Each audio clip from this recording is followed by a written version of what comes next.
This used to be an area of homelessness, prostitution, and drugs. If you ever seen the movie New Jack City, this is kind of like the exact set how it used to be. And when I was when I was drinking a lot and everything, I would try to get into the shelters, but a lot of times I would be late getting in the shelter. And so I would have to find me a place to stay outside. And so these grates, they got these sewer grates, and the sewer grates have steam coming out of warm steam, and that's where I slept. Just wanna take a drink of your fountain that never runs dry.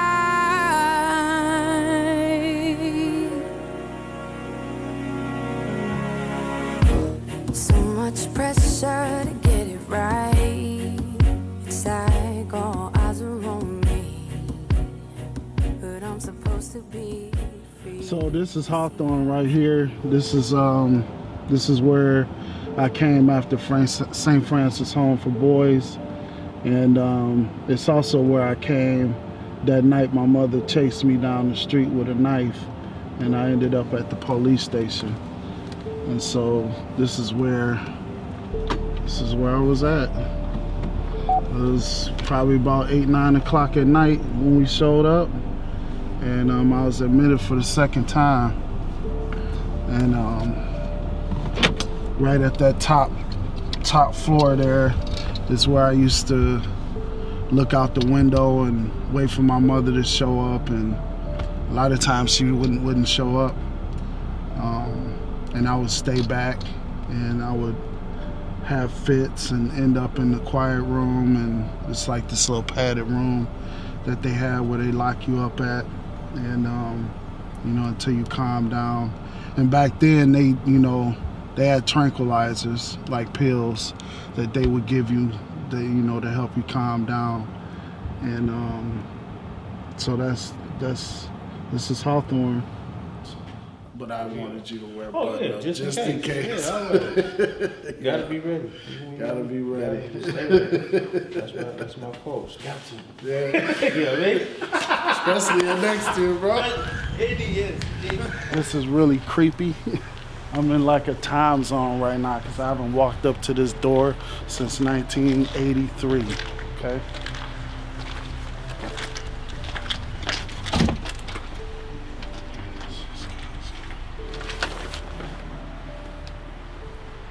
So back in the day, this is the entrance that I came in, and this is the way that I went out. So I've spent quite a few months here, a couple years altogether, and I learned a lot here. This is where my temper was managed, and I just wanted to show you Hawthorne. Right now, there's a lot more than music right now, way more than a walk in the park, bump to it right now. Yeah. You get all up into it right now, change it all, you can do it right now. Heard a whole lot of lies, can deny you're the truest right now. How can I say this? Inkster is, like I said, it's a hood. My mother did a lot of her dirt there, and it's back in the 70s. There was a lot of drugs, a lot of gambling, anything you can find in a hood. It was there. And my mother and my aunt ran around in Inkster and did a lot of stuff that they shouldn't have been doing. And I'm gonna show you that part. The notorious Carlisle and Harrison. I haven't been over here in a minute. I haven't really stood right here since I was a kid. So this is all, I'm trying to take this in and tell you what's going on at the same time. So it's kind of weird. I got a lot of memories coming back right now that I'm trying to sort through. And but yeah, cab stand right there, laundromat right there. This was a gambling spot right here. This is where my mother would drop me off if she was gonna be any length of time. She would drop me off right there. and I would be in there with the other kids, and she'd be out here doing her thing. This is like a ghost town now, though. A lot of stuff has been torn down. But this is the spot. If anybody that's from Inkster know about this, they know about Harrison and Carlisle. Anybody from Inkster, they know My about son got killed down the street. My son, Demetrius Reid, today. got killed 4 years ago. 4 years ago. Yeah, today. It's the 29th of December. You got, listen, I know it's all over Facebook right now. Crime stoppers, all that. You know what I'm saying? But we used to run the block. Certainly, me and my boy Demetrius, my name Demetrius too. He lost his son. His son committed suicide after my son died. But he ended up getting locked up. It's still here, but we just gotta give back, man, to the community and stuff, because a lot of our kids suffer because they taking the fathers away, so they don't have nothing to look forward to. They took the schools away, all the basketball courts. All they got is drugs and guns. So what you think they gonna be? A product of the environment, bro. Right. So we gotta change that as black men. So you know what I'm saying? what I had to do was I had to include myself in my story and include where I self-sabotage things. I had to look at my belief system, you know, as how my story was. I had to look at what made up my belief system. I had to I had to look at the story as a whole, you know, and include myself in it. And we still in the hood. We just right down the street from Harrison and Carlisle, the liquor store we just left. But what I wanted to do is,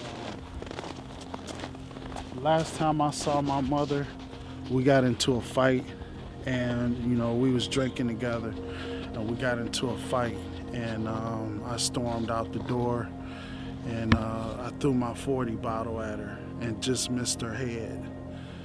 And a year later, about a year and a half later, I ended up in prison. I called my grandmother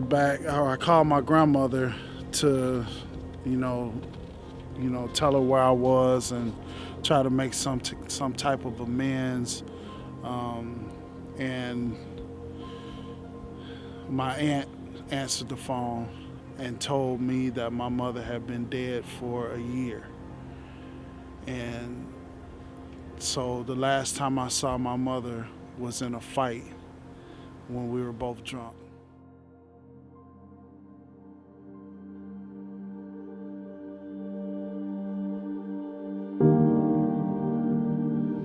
I think the biggest barrier is forgiveness, and addressing forgiveness and not really understanding what forgiveness is.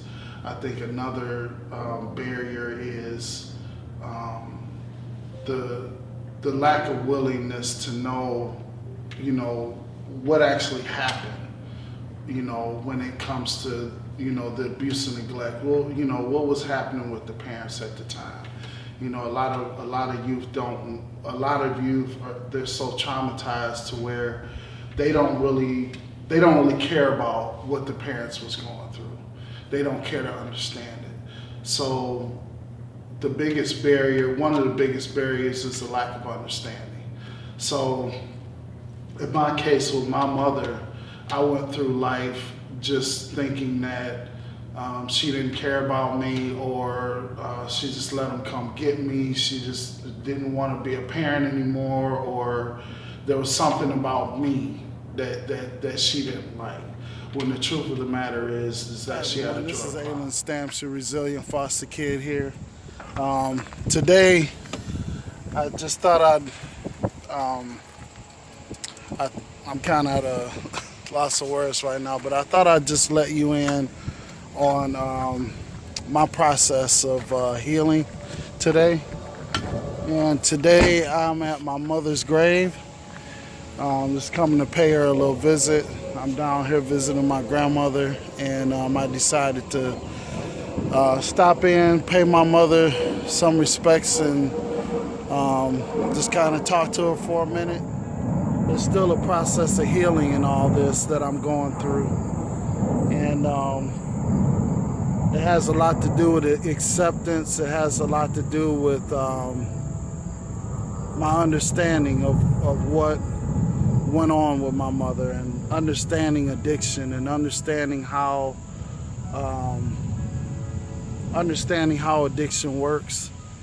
And this is the end result of it right here. It's either jails, institutions, or death. And in this particular case, it was death for my mother. And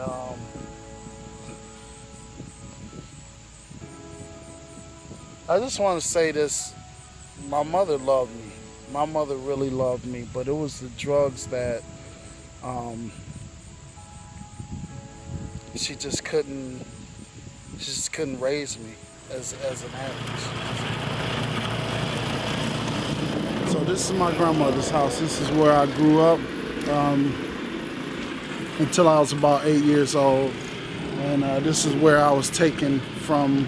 I was taken from here and placed in my first boys' home, Christmas Day, 1978.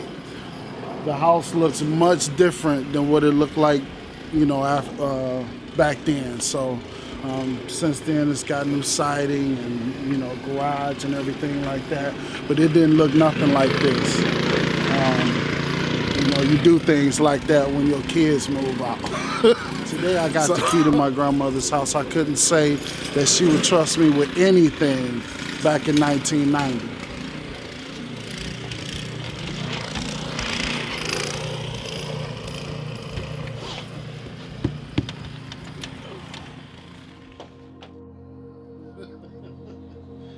So, and then when we get done here, we're going to go down to the cast corridor. Ooh. So that's where. Oh, the traffic's pretty bad. Gonna be pretty bad pretty soon. Poor KC, he done shoveled my stuff so many times. Every time I look out there, he's shoveling my snow. Well, he won't take no for an answer. He gonna do it. So I used to leave him alone. But he don't want you to slip and fall. I ain't going nowhere. That's where he keeps going. I'm just sitting here kind of reminiscing on some pictures.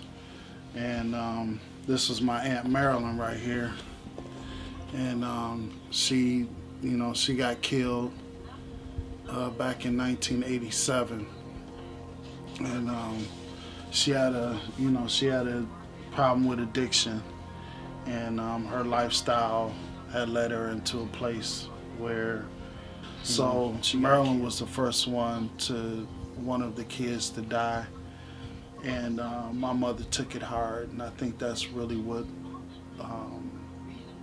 really spiraled her addiction. It was out of control, but it really went out of control when Marilyn died. And this is my Uncle Johnny.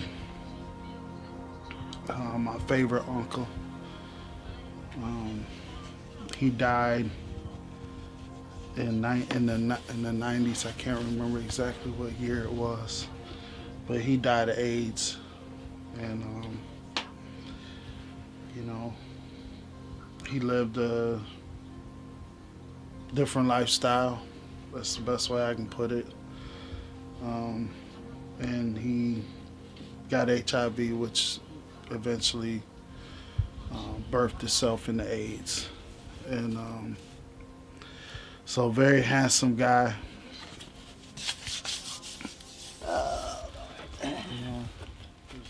Let me see. Did you look in my room? Is that me? That's me? Uh-huh. I ain't seen this. Oh, you gotta see this. Look at that.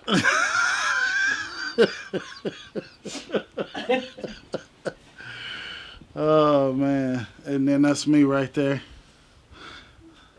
You can't say I wasn't fly. You can't even say. Little forehead action, but yeah, that's my man Jackie right there. Jackie is the baby. and the baby of the aunts.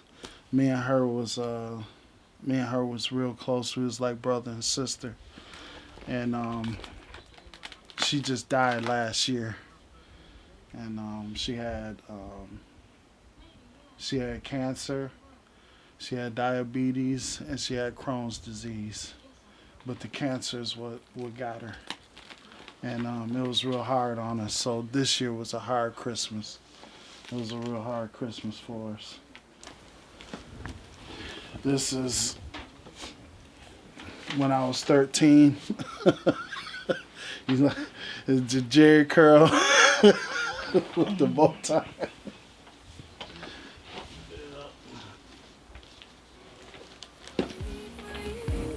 There's a way that seems right to man, but in the end, it only leads to death. This Forgiveness is like a vapor. something that you say, okay, well, I forgive this person, which makes the offense okay, and that's not true.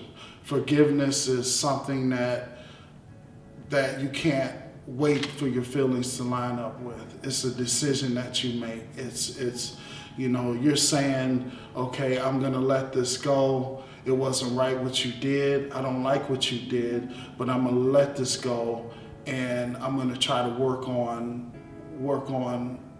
you know, I'm gonna try to work on getting my relationship with you back together if we can. But it's not saying that what you did is okay. It's a decision that you have to make. And what forgiveness does is it releases you from the bondage of being the victim.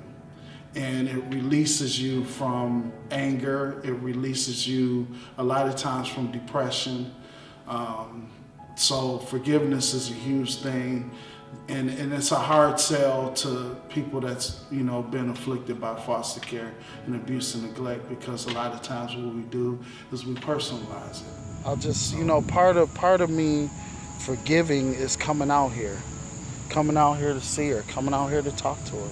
That's part of the forgiving for me. You know, some people they won't go to the grave, or they won't revisit. But for me, this is therapeutic for me, you know. This is therapeutic for me. Because now I understand. I understand that she was an addict. She was an addict. And if you know anything about addiction,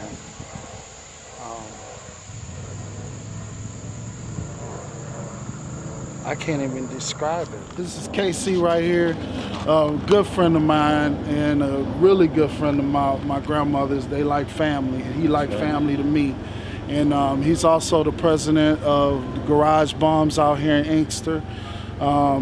He has always taken care of this block, and I appreciate him. You know, I appreciate him having to strong arm some folks sometimes, you know, to get them off this block and quit causing problems. You know, I really appreciate that about him, and I just want to thank you, KC, man. No problem, I brother. love you, brother, man. I do, man. Tell you like the church people, I love you. Ain't nothing you can do about right, it. Ain't nothing you can do about it. You know what I'm saying? Nah, that's That's fair. That's fair. Yeah, that's dog I rescued from Canada, man. He helped me now. right. He's showing you what he can do to you. Garage Bombs right here. This is it right here. This is the outside situation, and this is more of a summertime thing. Yeah, we get it in the winter. Oh, you get it in out there? Well, no, they come out here when they get too hot in here. Yeah. They come in here. So, look at, no stupid people. Beyond this point, if you're stupid, you gotta go. But anyways, this is the Cass Corridor, the beginning of it, and this is where when I aged out of foster care, I came straight down here to the Cass Corridor. And right now, Cass Corridor looks a lot better. Detroit's did a lot with it and tore down a lot of stuff. But this used to be an area of homelessness, prostitution, and drugs. If you ever seen the movie New Jack City, this is kind of like the exact set how it used to be. And when I was when I was drinking a lot and everything, I would try to get into the shelters, but a lot of times I would be late getting in the shelter. And so I would have to find me a place to stay outside. And so these grates, they got these sewer grates, and the sewer grates have steam coming out of them, warm steam. And that's where I slept, I've slept on those grates a couple times because I was out, doing my drugs or drinking or whatever I was doing, and I missed my time to get into the shelter. And I would end up coming down here right across from the Temple Theater in that park and laying on those grates and trying my best to go to sleep.